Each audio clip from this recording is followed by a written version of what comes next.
Mm, Sí, claro.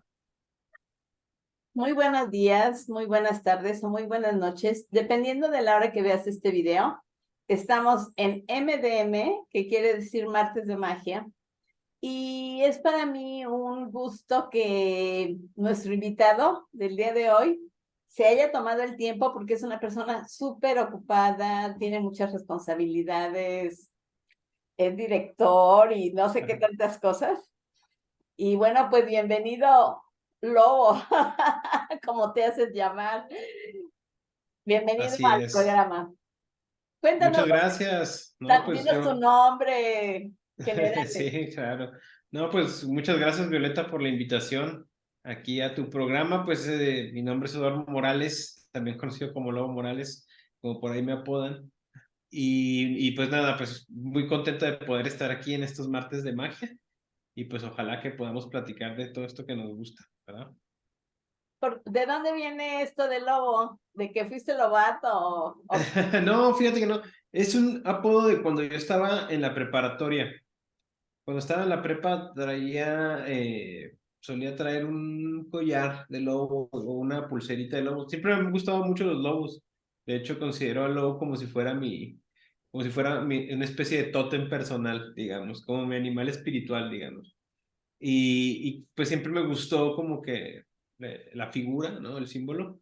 Y solía traer eso y como que empecé a decir, lobo, lobo, ¿no? Porque siempre traía lobos, ¿no? Y sí, siempre también colecciono cositas de lobos.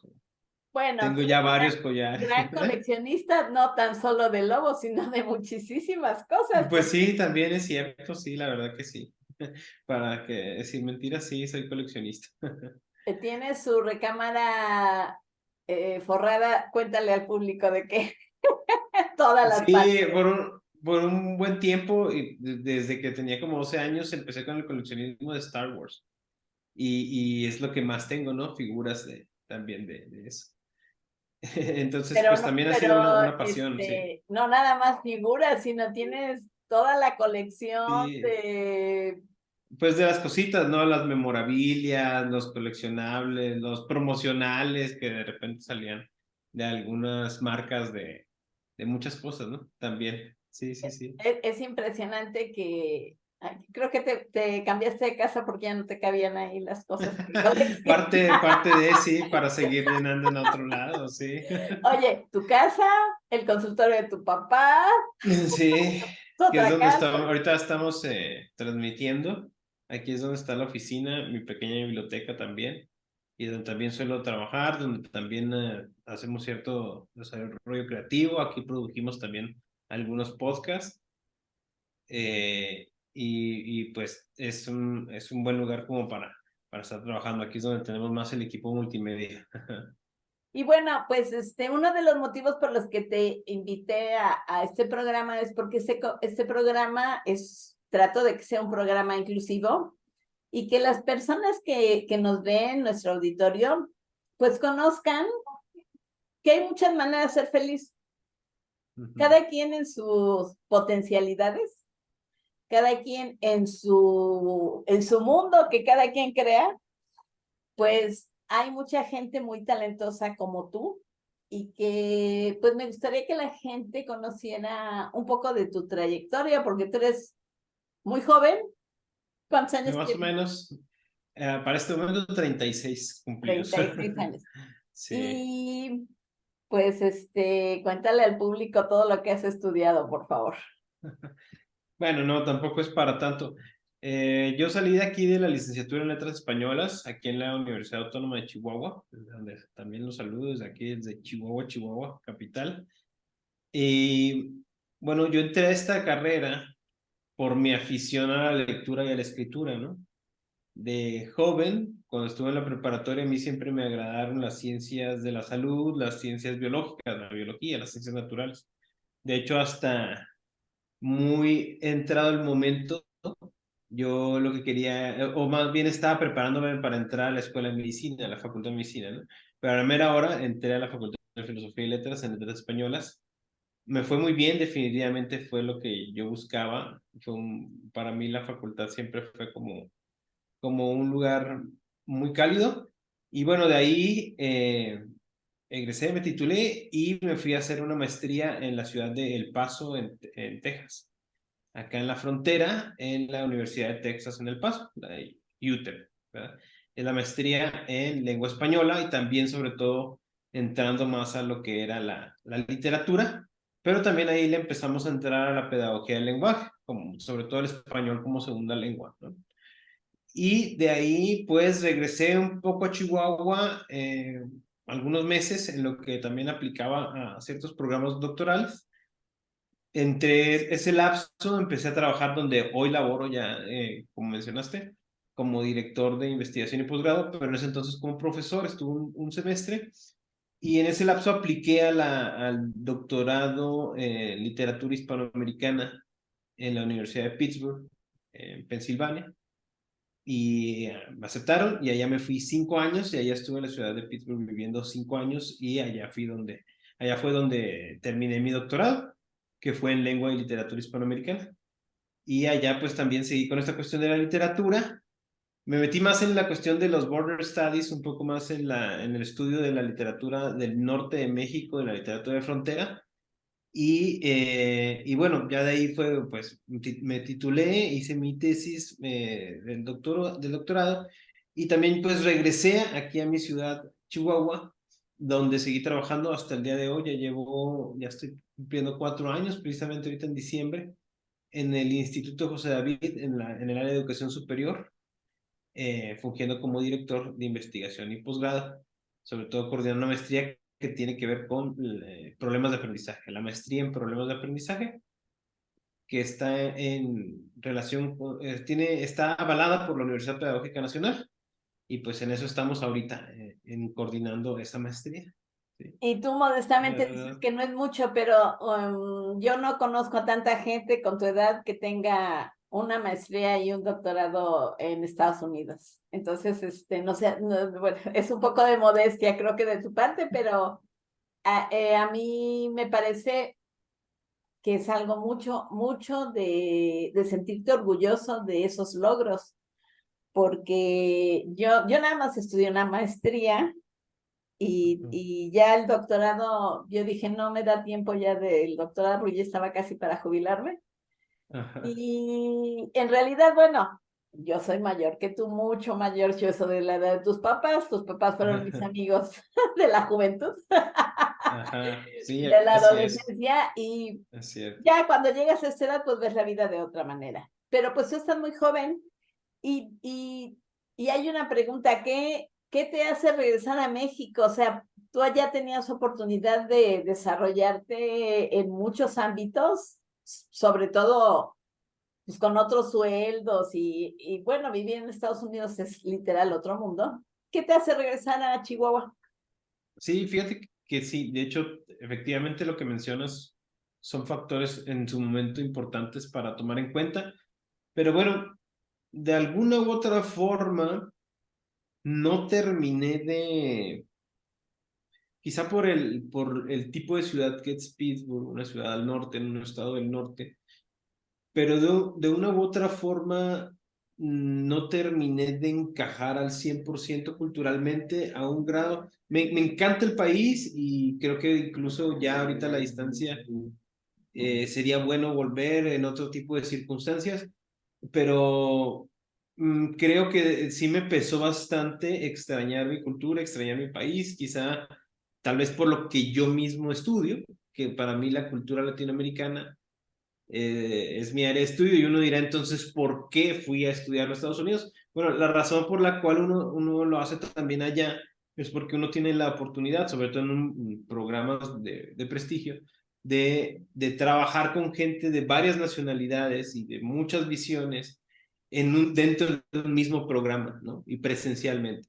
Eso es algo que, por ejemplo, si lo haces directamente en un buen programa de una universidad de Latinoamérica, quizá vas a tener profesores de esa cultura, de ese país, de esa latitud. En cambio, acá tienes la visión completa, ¿no? Y eso fue algo que sí le reconozco a Pittsburgh porque tenía maestros de varias nacionalidades del continente latinoamericano y, y finalmente creo que yo siempre lo entendí como un lapso de aprendizaje, de obtener lo que yo necesitaba para mi propio proceso, pero nunca, no sé si yo realmente lo entendía desde el principio como algo para quedarme.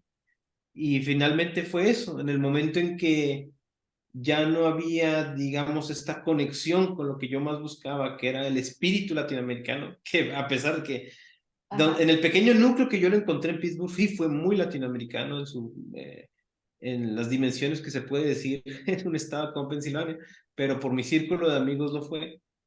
Y, y en ese momento en que ya sentía que había dado pues lo que tenía que dar, me interesaba ahora a mí dar lo que había encontrado allá, tal vez en otro lugar acá, porque finalmente algo que yo sí encontraba en las universidades de allá es que lo tenían todo. O sea, no había, ellos ya estaban bien.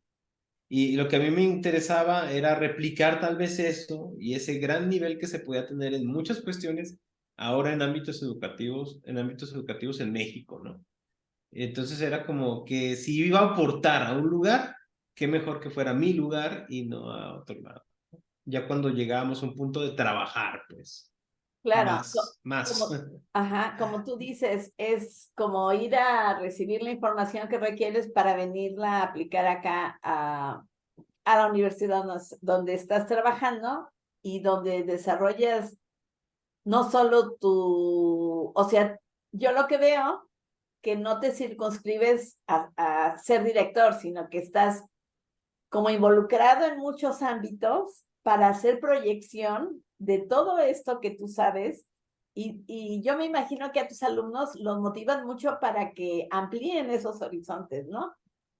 O Pues sea, se con esa intenta, se experiencia, intenta, con esa claro. experiencia.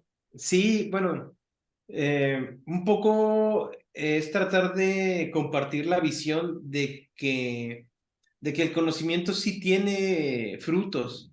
No es nada más una cuestión ambigua que se lleva a lo teórico y generalmente hay un desprecio por lo teórico y a mí dame lo práctico y ya, ¿no? Pero porque a mí me toca dar, y cabe mencionar que a mí las clases que yo doy, porque también doy clase a nivel licenciatura, ¿verdad? En una licenciatura que se llama Comunicación Humana, que trata de formación para terapeutas del lenguaje. A mí me toca dar las clases de metodología de la investigación y seminario de tesis, que no son las más populares en términos De de nada. lo divertido que puede ser, ¿no? Sí, sí, Menos de sí. los alumnos. Sí, es muy difícil a veces motivar en eso, pero si algo a mí me llevó precisamente, ahorita que te decías que, y es este gran mito de, la, la, la escuela del extranjero, que sí, bueno, tiene sus grandes, muy grandes ventajas y definitivamente es algo que es recomendable, pero si uno quiere llegar tal vez también a eso, se necesita como esa hambre por ir un poco siempre más allá de lo que académicamente te puedan dar. Porque si algo a mí me llevó, por ejemplo, a ir a una maestría en a la Universidad de Texas y un doctorado en Pittsburgh, fue que hubiera un interés por la investigación en sí. Pero ¿qué es el interés de la investigación? Sino más que nada un gusto por tener un autodidactismo. Eso es en sí todo. Eso es en sí todo. Y eso es lo que trato así de empujar, ¿no? Trata de aprender porque te gusta nada más. Claro, fíjate que coincidimos en eso porque a mí una de las cosas en las que yo aprendí mucho fue cuando hice mi tesis de la licenciatura, que fue Ujú. en lectura de comprensión o Ok. comprensión lectora, como luego le cambiaron el nombre, y en la tesis de la maestría, que fue sobre el aprendizaje cooperativo en las familias. Ok. Pero Ujú. obviamente el tema es como el pretexto. Lo padre es toda la metodología que tienes que usar para poder desarrollar una tesis y pues una tesis de calidad, ¿no? Claro. Yo creo que todas Bueno. esas habilidades que desarrollas, esas conexiones neuronales, te ayudan a ver el mundo de otra manera. No sé tú qué pienses. Pues fíjate que yo creo que uno de los grandes focos siempre de una cuestión de posgrado es la tesis, ¿no? Mucha gente, de hecho, pues ahorita que también me toca dirigir tesis de maestría, y creo que para mí también fue un proceso muy tortuoso generar una tesis del doctorado, que le llaman la mentada disertación doctoral, ¿no? Creo que es un proceso bien complicado de hacer, pero que en definitiva cuando lo superas, no puedes negar que el proceso formativo fue tremendo, así tremendo. Y pues yo creo que sí, es que si cambias, como tú dices, cambias en el sentido de que también te das cuenta de que puedes hacer cosas complejas, porque realmente una tesis de posgrado, pues es una obra, ¿no? Prácticamente estamos hablando de un libro publicable, debería tener una calidad de publicación. Entonces no Claro. es cualquier cosa y hacerlo estás demostrando que tienes también una complejidad de pensamiento muy, de que como dijiste ahorita, pues sí, de que lleva un orgullo y eso es algo que te cambia también tu manera de ver porque creo que cada vez te das cuenta de que puedes hacer cuestiones más complejas y de pensamiento complejo, ¿no? Y eso siempre debe ser muy bienvenido y se lo debe uno de celebrar, ¿sí? Ajá, como tú dices, para cualquier estudiante es un coco pensar en el proceso de investigación, ¿no? Porque ahora también pues hay otras formas de titular, de que no necesariamente es una tesis, Cierto. pero realmente, o sea, es un súper reto y cuando lo pasas dices, ah, pues sí, ni fue tan difícil, porque es primero como entender el proceso y una vez que lo entiendes, es así como can, salvación por todos mis amigos. Sí, puede ser. Sí, Bueno, y hablando de otros temas, pues también eres escritor, cuéntanos. pues no me atrevo todavía a ponerme digamos, esa etiqueta o ese gran título, pero me gusta escribir. Me gusta escribir y, bueno, tengo un libro de cuentos, se publicó por un premio aquí municipal que se llama Soltar las Amarras, es un premio de publicaciones de la presidencia municipal. Esto fue en el 2019, se publicó el libro de cuentos. Y bueno, yo en cuanto al proceso de escritura suelo ser como muy pausado. Por ejemplo, ese libro de cuentos duré 10 años haciéndolo, o sea, entre que lo solté, lo dejé reposar, luego lo remojé, luego lo sequé, luego lo volví a trabajar. Para mí también siempre en ese momento de mi proceso creativo y ahorita ha sido muy importante el tallereo y eso yo creo que cualquier persona que le guste esto tiene que aguantar, ¿no? Porque pues esa primera ronda crítica te dice mucho. Y entonces siempre trato de ser muy pausado con ello, ¿no? Desde el 2019 para acá también he seguido escribiendo nuevos proyectos. De hecho, terminé una novela y ahorita llevo la mitad de otra. Pero igual, lo mismo, antes de pensar que realmente son productos acabados, siento que tengo que alejarme un tanto del producto, después regresar y leerlo con otros ojos porque sí me gusta mucho más darle mucho torneadero, ¿no? Qué Y sí, el libro bonito. se llama Las cortas visitas, está disponible también si lo googlean, si buscan el Premio Municipal de Publicaciones de Chihuahua, el libro se llama Las cortas visitas, si lo buscan con mi nombre seguramente lo podrán encontrar, como es parte del programa editorial de gobierno, pues es gratuito y lo pueden descargar públicamente sin ningún problema para quien quiera verlo. Repite tu nombre por si a alguien le interesa buscarlo. Y el libro Las cortas visitas de mi autoría, Jesús Eduardo Morales Hernández, Gracias. de programa editorial Chihuahua Municipal. Oye, y ahí en Chihuahua también hay un premio Miguel Cervantes de Saavedra, creo, ¿no? Que al que Por lo muchos gana años fue se va a España, ¿no? sí, bueno, ha evolucionado ese premio también en lo que es digamos, el premio en sí, ¿no? Se llamaba El Quijote nos invita a leer. Ajá. Creo que en su momento lo estableció el gobernador Patricio Martínez y incluía a jóvenes de secundaria, creo que secundaria y preparatoria, y no recuerdo si también había de profesional. Pero sí, en su momento el premio era que los ganadores de cada categoría, porque era por edades, si mal no recuerdo, se iban a España a hacer la ruta de la Mancha. Y en ese momento era solamente de preguntas del Quijote. Después ya evolucionó a que fuera también un cuento, pero un premio literario para donde los niños escribían cuentos. Me tocó ser juez una vez en una edición. Y sí tenía muy buena convocatoria en el sentido de que eh, pues jalaba mucho a los jóvenes y a los niños. Se volvió bastante popular en su momento. ¿Ya lo quitaron? No estoy seguro, la verdad que no sé bien cómo está ahorita, porque era una cuestión así de gobierno del estado y del Ajá. sistema educativo estatal, era de educación. Entonces no estoy seguro si ya. Pues es probable, ya han pasado varias administraciones desde entonces. Sí. Ok. Y con todo esto que tú has vivido, dices tú que no has hecho mucho. No, bueno, lo que digo es que finalmente, pues esto siempre es un proceso de aprendizaje y no se puede decir que mucho o poco, pues es que sería como comparar y finalmente pues uno hace lo que hace y ya, ¿no? Es todo. Pero Claro. sí, no, estoy contento con lo que se ha logrado, ¿verdad? Pero sí, bueno, proyectos a mí lo que me gustaría sí es seguir con esto de la escritura. Oye, ¿y cómo ves tú desde tu perspectiva? Porque pues tú te has metido mucho también en cuestiones de la filosofía, ¿no? Pues no tanto con filosofía, sino con estudios culturales, yo diría más bien. Un poco más, eso nos lleva un poco más a sociología que en sí a filosofía en sí. Ok. Pero sí me ha llamado mucho la atención el cómo estos tiempos se reflejan sobre todo en la literatura, ¿no? Entonces, eso es lo que me ha llevado a pensar más en reflexión sobre la sociedad en sí, lo social y lo cultural, más bien. ¿Qué huella te gustaría dejar a ti, Eduardo? ¿Qué huella? Es una muy buena pregunta. A mí lo que me gustaría, sí, creo que si hay algo en lo que a mí me gusta hacer y precisamente porque te gusta, sientes que lo haces medianamente bien o de alguna manera que pueda ser compartible, ¿no?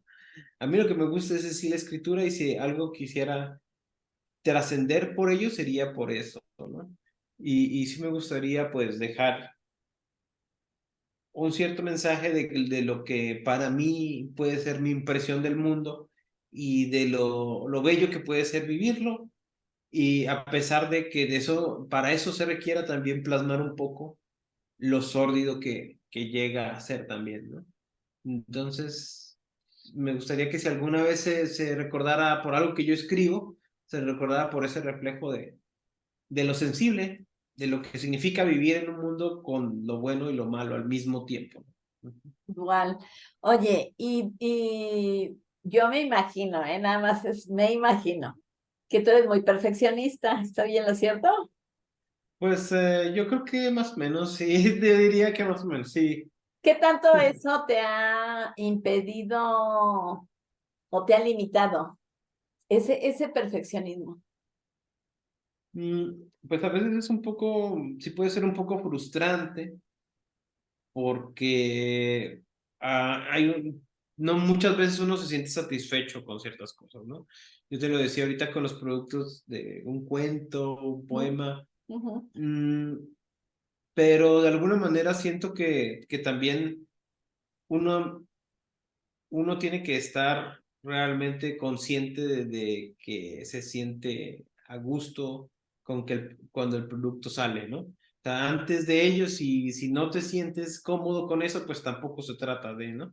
Y eso lo pienso no solamente en lo literario, sino como cualquier trabajo. Eso también me pasa muchas veces con mis alumnos cuando se trata de una tesis, por ejemplo como revisor también suelo ser muy enfocado y hasta podríamos decir severo, pero me interesa que las expectativas y el cumplimiento de esas expectativas estén acorde a lo que debería de ser ese nivel, ¿no? Y lo mismo en el respeto a un lector, ¿no? O sea, ya sea un lector académico, ya sea un lector lúdico o lo que sea, pues le tienes que cumplir con algo bueno, ¿no?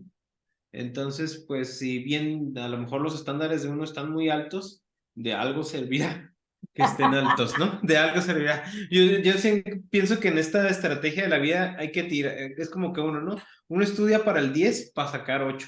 Entonces digo, por más perfeccionista que sea uno, pues precisamente uno minimiza lo que pudiera salir mal y todo, pero pues es un intento, ¿no? Porque finalmente errores siempre vamos a tener. Tiene que haber una zona de riesgo. Pero Sí, yo creo que va. por eso eres director y por eso eres asesor de tesis o director de tesis, no sé, porque tu exigencia es acorde a como tú dices, a los parámetros que se exigen, porque, por ejemplo, ahora en primarias Sí. no puedes reprobar a Ujú. los niños, ni en Ándale, es un buen secundarios, en ejemplo, sí. educación básica. Sí, es un buen ¿Y a qué ejemplo. nos va a llevar esto a largo plazo, no? Sí es. Sí, y pues imagínate, pues en el caso de una tesis, un título profesional, una cédula profesional, y por tanto el oficio derivado de eso va a depender de tal, ¿no? Entonces, pues, estamos viendo cuánto, hemos visto ya hasta plagios en tan altos funcionarios, ¿no? Y pues es vergonzoso. O sea, precisamente mi exigencia va acorde a lo que se espera de un nivel. O sea, por ejemplo, esto es maestría y es maestría, ¿no? Y lo mismo pasaría un poco con lo literario, por ejemplo, el estándar está muchas veces en lo que uno lee. Si uno ya tiene ciertos parámetros de lo que uno considera literatura o un gran ejemplo narrativo, ¿no? Pues ya sabes un poco cómo es y finalmente si tú produces algo que tú sientes que no está funcionando, es por algo, ¿no? Ya es el ojo crítico que te da también el hecho de ser pues un poco profesional. Yo no soy profesional en la escritura literaria como tal, pero soy un poco profesional en la crítica literaria. No te puedo decir que soy un gran escritor, pero yo soy crítico literario porque esa es mi formación académica, ¿no? Claro, Entonces, eso es lo que me ayuda a detectar cuando yo escribo que también algo no está bien, o sea, me lo dice mi mismo crítico también. Y eso está bien porque finalmente creo que ayuda a que algo salga mejor, que es lo que se claro. busca, ¿no? Oye, ¿y cómo ves en general esta parte de el fomento a la cultura? Porque ahí en Chihuahua yo veo que hay muchas unidades deportivas del gobierno donde puedes ir a nadar, al yoga, a la gimnasia, o sea, muchísimas especialidades. Claro, la ciudad de Chihuahua es muy grande y hay muchísimos centros deportivos donde la gente puede asistir y a un bajo Sí. costo puede practicar el deporte que quiera. Sí. Como, así como en el ejercicio, en la salud física, también hay esta misma proyección en la cultura. Un poco yo me atrevería a decir que sí, un poco menor, un tanto menor. Bueno, en el norte de México, y eso es un estigma que se arrastra de décadas, ¿no? Siempre, incluso se ha dicho de parte del centro, que la cultura acaba donde empieza la carne asada, ¿no? Que la carne asada, que el norte es solo carne asada, y se habla como un norte un poco más barbárico en relación a un sur más letrado, según, ¿no? Es complicado eso y no tiene su parte de mito y tiene su parte de verdad también, porque sí tenemos un déficit de producción cultural por muchas cuestiones tal vez también de idiosincrasia, de cosmovisión, pero también por cómo se ha enfocado mucho más la cuestión de parte de las administraciones públicas, que decirlo, porque también lo que tú mencionas de que hay centros deportivos y de que se ha invertido en esto es gracias a que gubernamentalmente, dígase gobierno del estado, gobierno municipal, le entran con ese tipo de inversiones, ¿no? Tradicionalmente hubo esfuerzos muy fuertes por hacer el empuje cultural de Chihuahua algo serio. Y tenemos el punto como el Festival Internacional Chihuahua, que por 6 años fue genial, tremendo y convocó lo mejor de lo mejor. Pero como todo programa público empieza con grandes intenciones y luego, como siempre, va para abajo porque cambia el sexenio, porque etcétera, etcétera, No hay etcétera. continuidad. Y se ha notado, sí se ha notado cómo ha disminuido, sobre todo a partir de los últimos 10 años, en la prioridad de la agenda pública, la cultura, ¿sí? E incluso a nivel presupuestal, esto es algo que se puede buscar y es patente, o sea, y se han mostrado cifras de cómo ha ido en descenso el presupuesto público que se le ha dado a cultura, e incluso ha habido, pues, incluso escándalos con respecto a cómo se invierte. en ciertas producciones, ¿no? Entonces yo creo que en cultura sí hubo grandes momentos, estamos hablando de hace unos 12 años, 13, está muy bien, pero sí ha decaído en tanto eso. Y pues muchas veces se está floreciendo más por parte de la iniciativa privada, pero creo que sí no hay tanta oferta. Por ejemplo, como academias de teatro, actividades de fomento a la lectura, sí, sí existen, como parte de los mismos programas también federales y estatales, los clásicos, pero sí falta bastante. qué le recomendaría? O sea, yo me acuerdo Te por dejé ahí que, escuchar un poco. ¿mandé? Ya te oigo de nuevo, ¿Ya? perdón, es que te había perdido un poquito. ¿Me repites Ah, la pregunta? ajá. Yo me acuerdo que tu mamá un día me contó que tu primer cuento lo escribiste a los cuántos años. Híjole, no recuerdo, pero realmente en sí mi afición, como ya más por la escritura, sí que yo recuerdo que creció como tal. Estaba en la secundaria cuando ya me dediqué a hacer cuentos estructurados como tal, y de hecho ya le empecé a entrar a los concursos gracias a una maestra de español que me motivó, me llevó a los concursos, y por ahí también ya en aquel entonces ganaba esos premios de nivel secundaria, ¿no? Ah. Pero sí, bueno, uno del nivel ciudad, de otro nivel estado, y luego otra vez otro nivel ciudad. Entonces esos pequeños premios de secundaria sí, sí me motivaron como para meterme más en eso.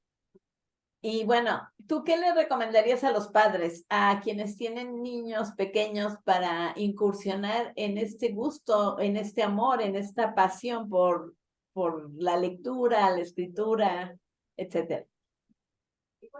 Pues hay muchísimas estrategias como tal, ¿no?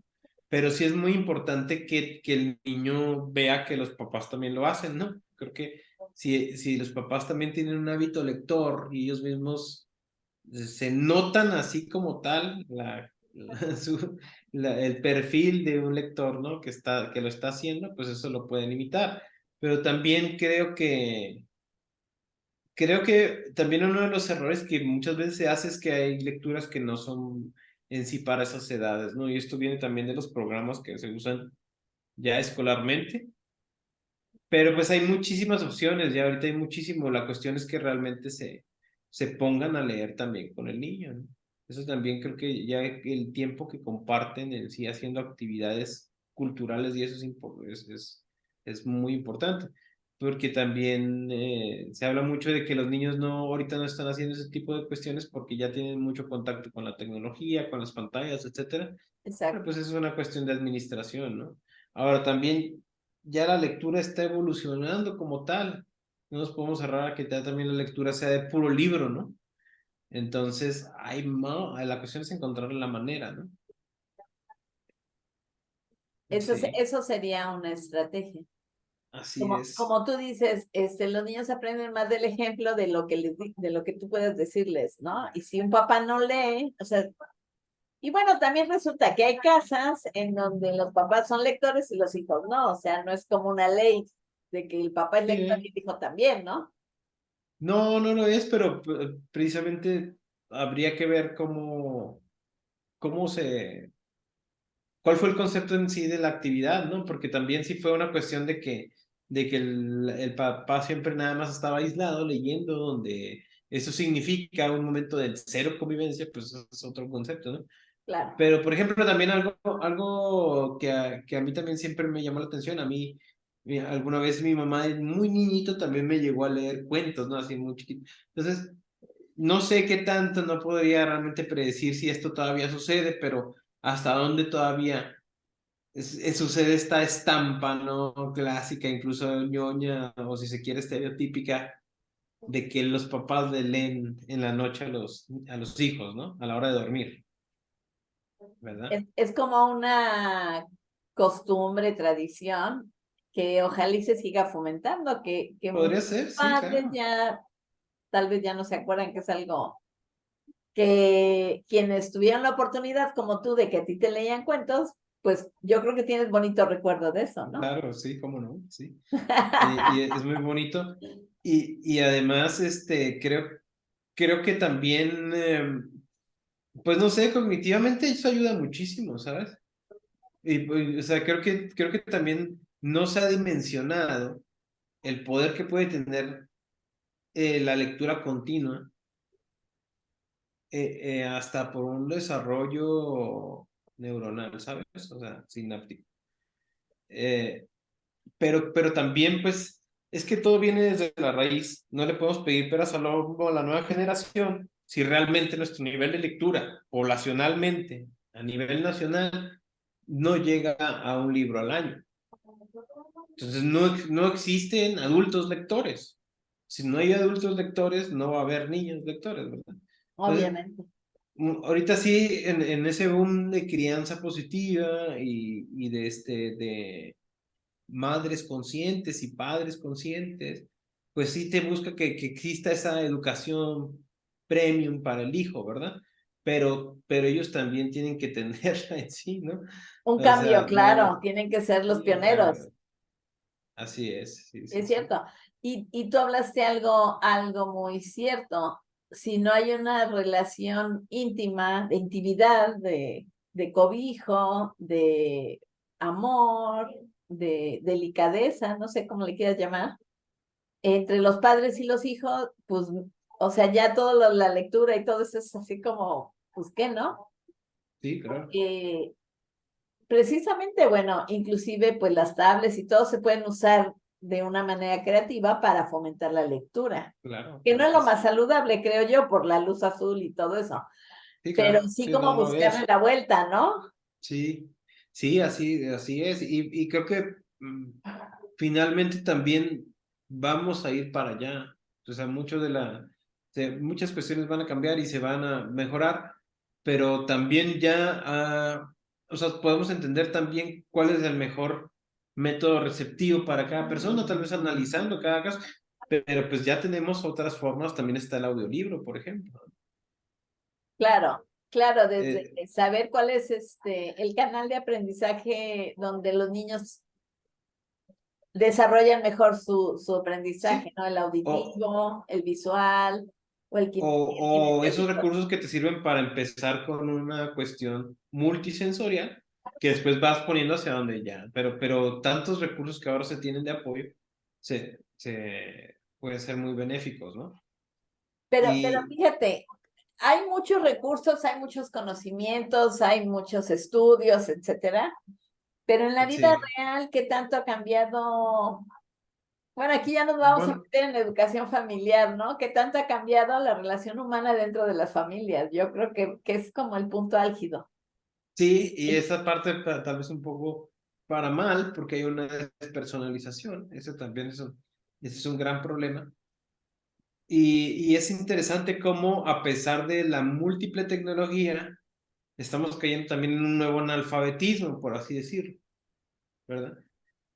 Y eso es bastante curioso, porque por más también que muchas veces pensamos que ciertas generaciones son mucho más tecnológicas, son tecnológicas en una funcionalidad también muy limitada, porque uno ya les pedía una cuestión de, por ejemplo, una edición de video de tal o cual cosa, y lo saben hacer con esta herramienta, digamos, pero no saben cómo adjuntar esto en otra cuestión o algo así, ¿no? Entonces, y lo mismo pasa con el poco acceso, con el poco acceso a la tecnología que existe en, en, en una población como México, que es heterogénea, que sabemos que tenemos múltiples clases sociales y que entonces esto también es muy dispar, cómo los jóvenes, los niños, etcétera, van adquiriendo habilidades para el uso de las herramientas tecnológicas. También hay disparidad en esos conocimientos, ¿sí? Entonces, O sea, totalmente polarizado. Yo creo que la pandemia fue algo que marcó para mí desde donde yo lo veo, que ya soy maestra jubilada, ¿eh?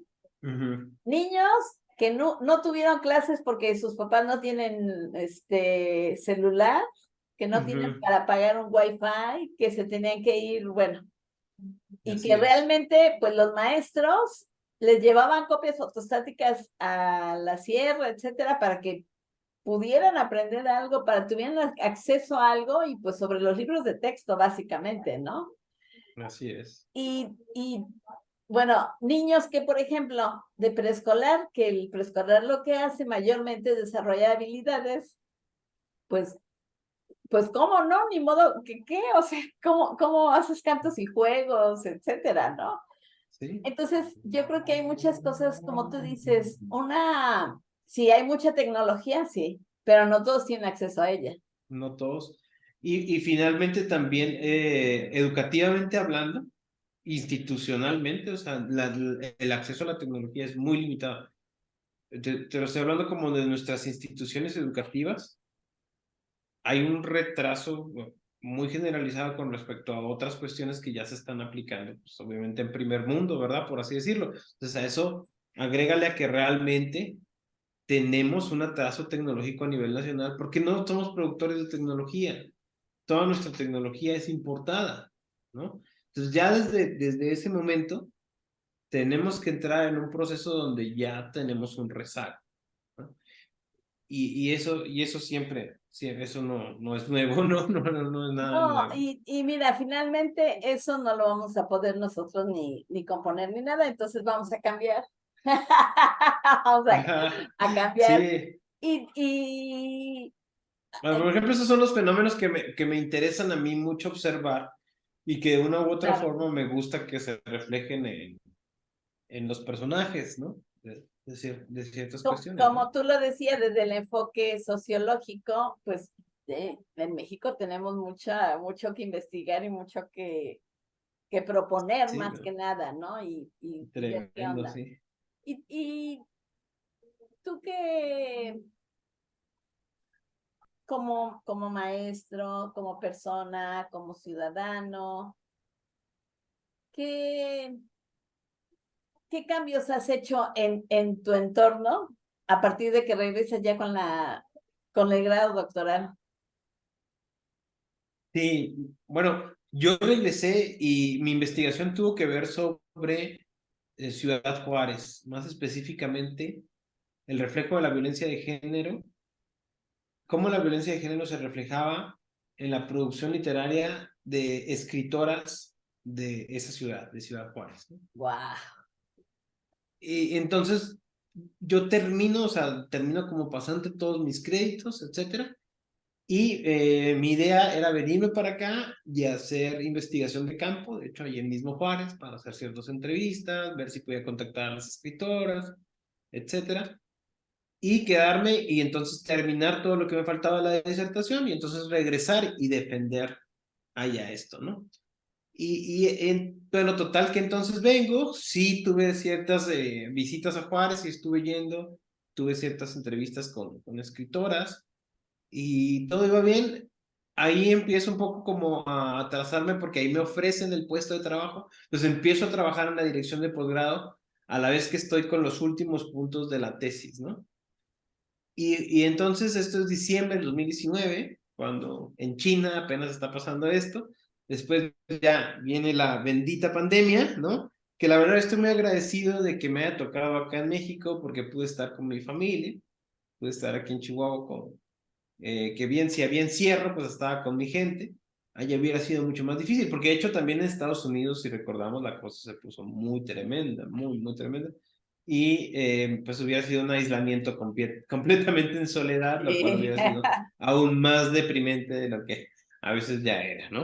Entonces, bueno, me tocó acá la pandemia y bueno, ya ahora sí, ya en este tiempo lo tomo precisamente para terminar con todo lo que bibliográficamente se necesitaba complicado porque siempre la hipótesis tenía que cambiar y después teníamos que agregar un capítulo extra para poder demostrar, etcétera, argumentar.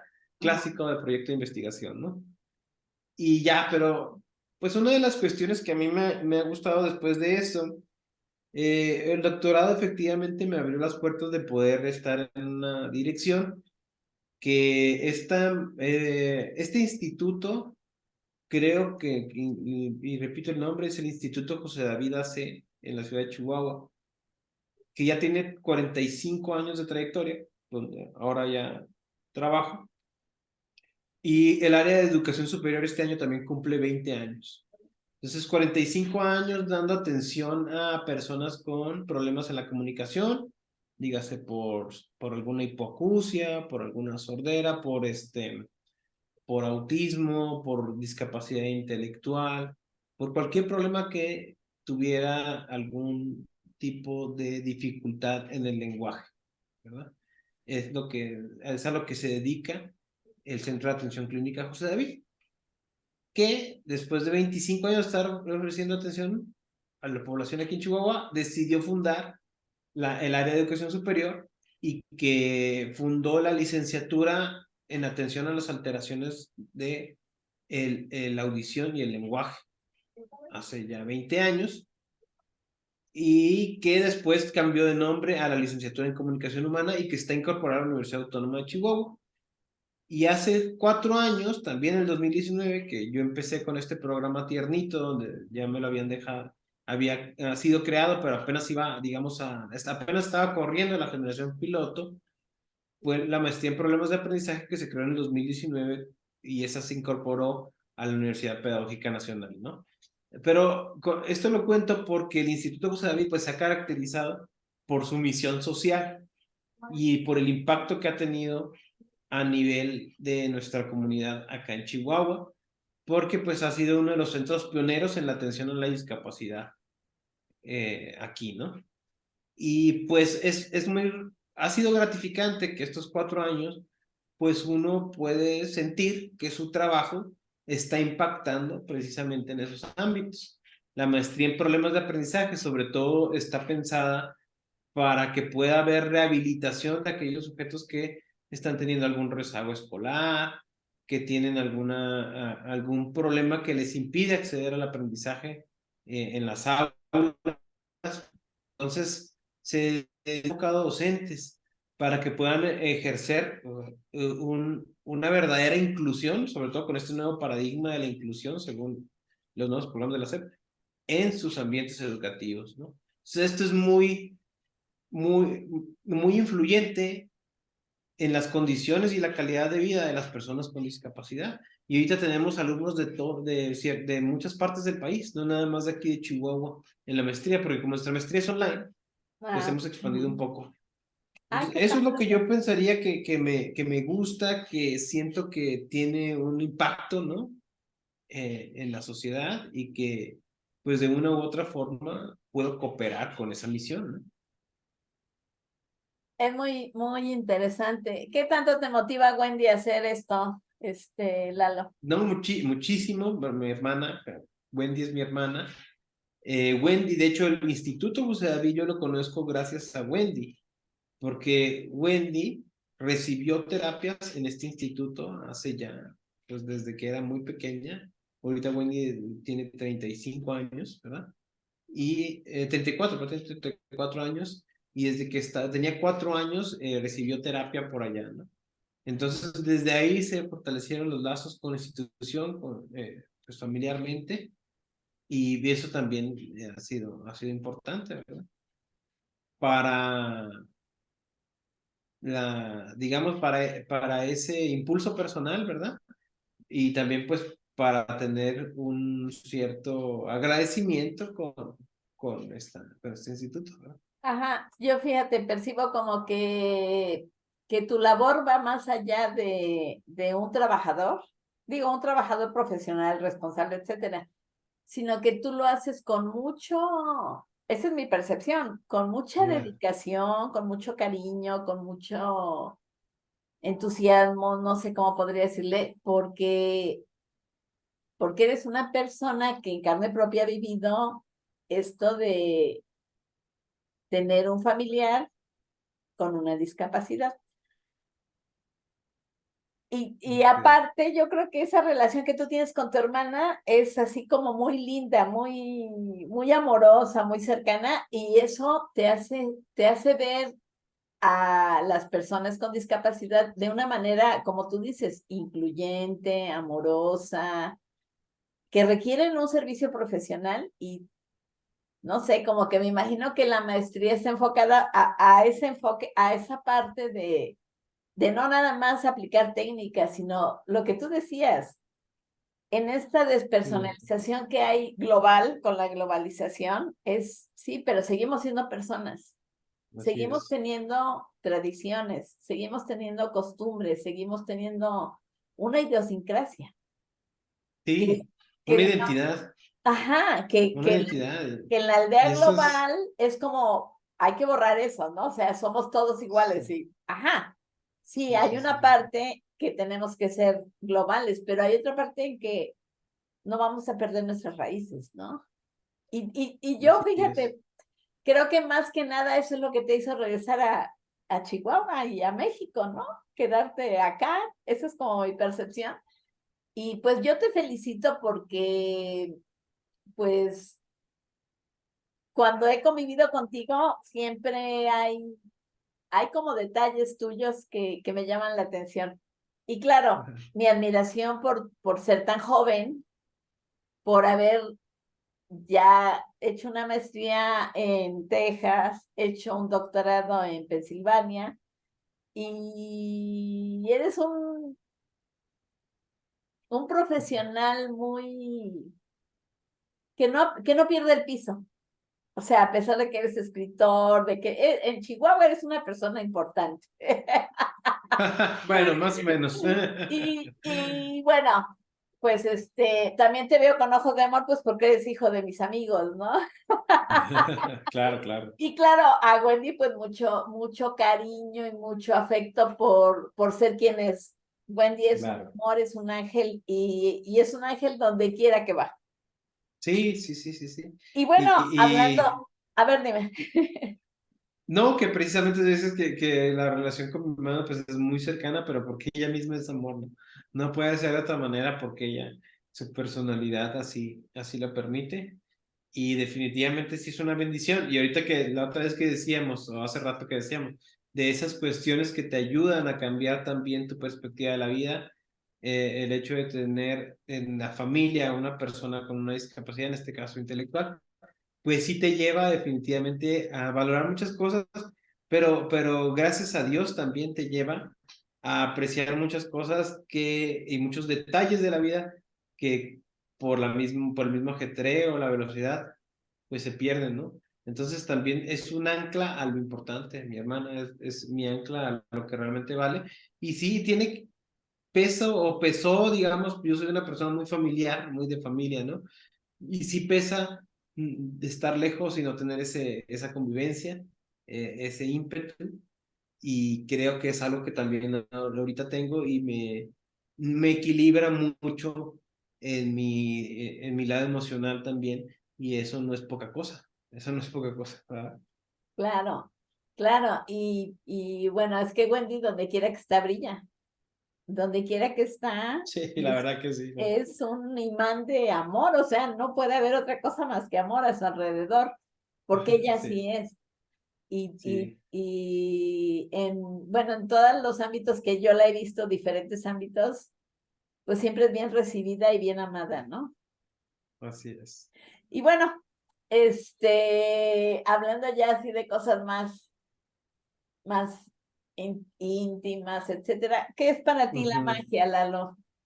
Ah, sí, claro, ¿verdad? Porque ese es uno de los temas importantes de este espacio. Y me parece que es un concepto muy trascendental para nosotros como seres humanos, ¿no? Mira, ahora sí que te voy a decir, te lo voy a decir también como desde el lado literario, ¿no? Desde el lado Órale, va. literario y latinoamericano, ¿no? No sé si has escuchado esto y es bien común que se hable del realismo mágico, Ajá, ¿no? O lo real, el realismo mágico que siempre se asocia con el boom latinoamericano y sobre todo, ¿no? El gran ejemplo siempre por autonomacia es Gabriel García Márquez, ¿no? claro.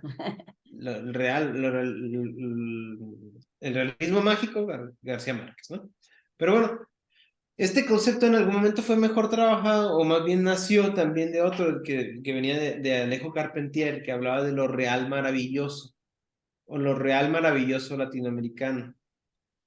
Y él decía que eso que muchas personas pudieran considerar maravilloso, que lo maravilloso tenía un cierto dejo de incredulidad o de inverosimilitud, algo que está más allá de lo real, o sea, más allá es tan inconmensurable que los sentidos no lo pueden abrazar y por tanto es más fantasioso que aprehensible, ¿no? En la realidad. Pero él decía, en Latinoamérica eso pasa todos los días y precisamente por eso se vuelve real. Y esto sucede de las combinaciones más absurdas que para alguien pudiera ser absurdo, pero para nosotros son el pan de cada día. Y entonces él decía y ponía un montón de ejemplos de cosas que son asombrosas, de lo asombroso en sí, y eso era para maravillarse, ¿no? Y entonces, si uno lee, por ejemplo, la literatura de Carpentier, habla de muchos eventos reales. Por ejemplo, El Reino de este Mundo, que habla de la rebelión de la independencia de Haití, o sea, un hecho histórico que existe, ¿no? Pero lo ve desde todo lo que maravilla alrededor de la historia, ¿no? Y después esto en Gabriel García Márquez literalmente creció a expresar, decía, si entonces lo maravilloso es realmente real y por tanto común, cotidiano, entonces es corriente, decía, es corriente. Entonces decía, literalmente, lo mágico, que es lo maravilloso de Carpentier, yo lo voy a expresar de una manera corriente. Pero lo común, lo que para nosotros parece tan común como lo que sea, como lo que te topas para cada día, eso lo voy a tratar como algo mágico. Y entonces eso es lo que nosotros encontramos, por ejemplo, en 100 años de soledad, que hay momentos fantasiosos, mágicos, como por ejemplo cuando el sacerdote levita, eso es magia, está volando, o sea, es algo supernatural, ¿verdad? Ajá. Pero no los describe con asombro ni de así, wow, y qué impresionante, solamente es como una línea. El sacerdote levitaba si tomaba chocolate, y no lo dice así como si fuera normal, o sea, lo dice así nada más. Al grado de que en una escena el sacerdote toma chocolate, llega un soldado y le da un culatazo y lo baja, así, algo mundano, ¿no? Un No culatazo, pasa rájalo. nada. No pasa nada, no es nada. Pero en cambio, si describía la selva, la lluvia, el olor a guayaba, el pan, cosas comunes, esas les metía la maravillosidad y lo que significa. Y eso a mí lo que me lleva a pensar es que la magia precisamente está en lo cotidiano y lo grandioso que es, pero que olvidamos. Los trucos solamente nos llevan, o sea, cualquier truco de un mago nos lleva a un resultado cotidiano, pero a partir de un método extraño para nosotros, ¿verdad? Entonces, todo tiene que ver con perspectivas, todo. Entonces, la magia, pues es aquella cuestión que nosotros le podemos dar el valor maravilloso que tiene. Y la maravillosidad última está en lo irrepetible. Lo irrepetible. Entonces, lo irrepetible es algo que todo tiene su nivel de repetibilidad si tenemos el valor de observárselo. Tener el valor de observárselo es muy difícil porque muchas veces no tenemos el tiempo. Porque es el no observar esa irrepetibilidad de las cosas es lo que nos hace mucho más funcionales a lo que ya conocemos, ¿no? Y eso nos lleva a que somos más fáciles, ¿no? ¿Se acuerdan de la historia sin fin, donde decía que una persona sin esperanza es más fácil de ser combinada, ¿no? Eso es parecido a esto. Una persona que no puede ver la maravillosidad de las cosas cotidianas es una persona que tarde o temprano va a perder esa esperanza. Un poco es el juego del aspiracionismo. Ay, no quiero decir eso, no, está muy mal ahorita la palabra, ¿no? Es ese gran engaño de la ambición desmedida, donde diciendo que teniendo las cosas vas a ser feliz, ¿no? Es más bien una cuestión de observar la dimensión que tienen esas cosas, ¿no? Entonces, para Como, mí la magia está entonces en eso, ¿no? Puede estar en cualquier cuestión, siempre y cuando se le pueda observar su irrepetibilidad, ¿verdad? como por ejemplo un amanecer, ¿no? Así es, O así es. sea, poderlo observar, percibir, verlo, sentirlo, es, como tú dices, es irrepetible, aunque al otro día también va a haber otro amanecer, ¿no? Pero Ajá, pero no es igual, ese ajá. momento ya es mágico, digamos, ¿no? Sí, sí, sí. Y como tú dices, o sea, el consumismo nos Ujú. lleva a perder toda esta naturalidad que tenemos de ser mágicos. Sí, Bueno, pues invitar a la gente a regresar a disfrutar las pequeñas cosas, sí. que Pero además ¿sabes? ni te cuestan, ¿no? Sí, pero ¿sabes también que pienso yo que también un poco lo centralizamos mucho como que hacia lo bello? Y yo creo que eso también es un error. Para mí la magia no es lo bello, o sea, la magia estaría, un sentido mágico, y te acuerdas, no sé, Jodorowsky traía el concepto de esta psicomagia, ¿no? Ajá. Que precisamente dependía de la perceptividad, simplemente. Lo mágico estaría más cercano a lo sublime que a lo bello, en dado caso. ¿A lo qué? A lo sublime que a lo Ah, bello, en ajá. término kantiano. Sí, sí, sí. Eh, ¿Por qué? Porque debería de tener este don de sorpresa que te agita. O sea, es más estrendoroso, ¿verdad? Y eso muchas veces no está en algo que sea completamente bello, ¿sabes? Pero Es ahí la podría, es capacidad la de magia asombro, negra, ¿no? esa es la magia negra. Oye, en la capacidad de asombro, ¿no? Sí, un poco, sí, sí, sí, sí, en esa capacidad de asombro. Pero muchas veces se dice que el encuentro con lo sublime te dice mucho sobre ti mismo también, ¿verdad? Es una proyección, ¿no? Es una proyección, ajá. Entonces, eso sería bastante interesante con la magia mundana, ¿no? La magia mundana. Ahora, ya metiéndonos en temas más espirituales como tal, pues yo pienso que existen las energías en ese sentido y que somos propensos a ser afectados por, ¿no? Entonces, también creo que existe una energía interna que también sería nuestra propia magia personal, ¿no? O sea, nosotros también somos seres mágicos, por así decirlo, en ese término, y mucho desprende de tu capacidad de modificar el ambiente. Hay modificaciones o sea, tienes una capacidad de modificación del ambiente sorprendente. Hay una autora que se llamaba Judith Butler que hablaba de que hay un lenguaje ilocutivo, que es el lenguaje que genera las cosas. Entonces, eso es magia. Totalmente. Eso es magia, ¿verdad? Un lenguaje que incide en la materia. O sea, Sí. y parece como que, ay, qué mágico. No, o sea, realmente esto es real. Un presidente que dicta algo como tal y que esa palabra tiene efectos tangibles en otras instancias materiales, eso es modificar la materia con la palabra. O sea, y no tiene nada de místico tampoco.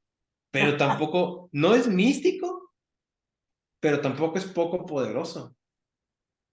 Oye, hubiéramos empezado por ahí para que, para que todo el programa fuera de esto. Sí.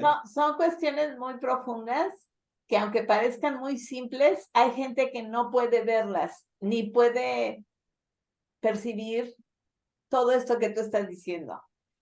Y bueno, no vamos a hablar de política porque no es el tema, pero Ujú. ciertamente, como tú dices, el uso de la palabra, el uso de la manipulación, el uso de, o sea, de magia personal y no magia linda, ¿no? Sino esta Ujú. magia que, así como una madre bendice a sus hijos y de alguna manera es un escudo protector, pues también hay Claro, gente que maldice, ¿no? es cierto, Entonces, así es. o sea, es un mundo que creo que queda para la otra Ujú. y estoy muy contenta de que te hayas tomado el tiempo. Oye, porque ya me Sí. acordé también que no nos has contado y ya será para la próxima, Ajá. que cuando estabas estudiando hacías cortometrajes. Sí, sí, hacemos cortometrajes, ahí es donde le empecé a meter a la edición del audio y el video. Por eso también después, hasta el año pasado, ahorita este año pausamos un poco porque ya eran muchos los compromisos de mucho tipo, pero también le habíamos entrado a los podcasts narrativos. Ya no lo estás haciendo? Este año Ah, pausamos, este programa se llamaba Crónicas de Nada, eran audiocuentos tipo radionovelas, con esta ambientación antigua, con la sonorización, con la musicalización, y con textos de muy buena calidad venidos de muchos autores de muchos lados, sobre todo de aquí de México, ¿verdad? Con colegas que quisieron apoyarnos prestándonos su texto. Y por ahí si lo pueden buscar en Spotify, todavía estamos ahí, las temporadas están subidas, tenemos 3 temporadas, se llama Crónicas de Nada, sí. crónica de nada. Sí, pues tú dices que no, pero si eres un chico súper maravilloso, te agradezco mucho tu tiempo, te agradezco mucho que nos hayas abierto una ventana hacia esto de la literatura que, ay, pues yo me acuerdo que antes, pues en la preparatoria tenías que leer y leer y leer todo teníamos la materia de literatura hispanoamericana. Ajá, Entonces, pues estudiábamos y estudiábamos, y de ahí, pues, o sea, si en tu casa no te fomentaron, ahí tenías que leer. Y ajá, a yo lo recuerdo con mucho cariño a mis maestros, porque en verdad, cursar filosofía y letras, cursar sociología, cursar lógica, o sea, son materias que a mí me abrieron el mundo para verlo de una manera muy diferente. Y pues yo ujú, agradezco todo esto, ¿no? Entonces, claro, pues, sí. platicar con una persona de tu cultura, que aunque eres muy joven, mis respetos, y pues, pues muchas gracias por todo tu tiempo No, y tu hombre, gracias a espacio ti. que hiciste en tu agenda para poder grabar este martes de magia. No, claro que sí, no, pues yo encantadísimo, gracias por la invitación. Me honró mucho la invitación y pues que espero que no sea la última, como tú dices, quedan muchos temas ahí, así que con todo gusto, si un día quieres que nos echemos otra charlita, con todo gusto platicamos de todo lo que quedó ahí en el tintero, que es bastante, Mucho. y temas no faltarán, entonces aquí estoy a la orden. Muchas Te gracias por la agradezco mucho, invitación, ¿sale? Lobo Morales o Eduardo, pero A como la quieras. orden, ahí Un estamos. saludo para tus papás y un fuerte abrazo para Wendy, y pues los esperamos ahora que se vengan de vacaciones. Correcto, un saludo hasta Jalapa, ojalá nos veamos pronto ya Nos en vivo, vemos. ¿sale? Muchas gracias. Sale, bye bye. Bye.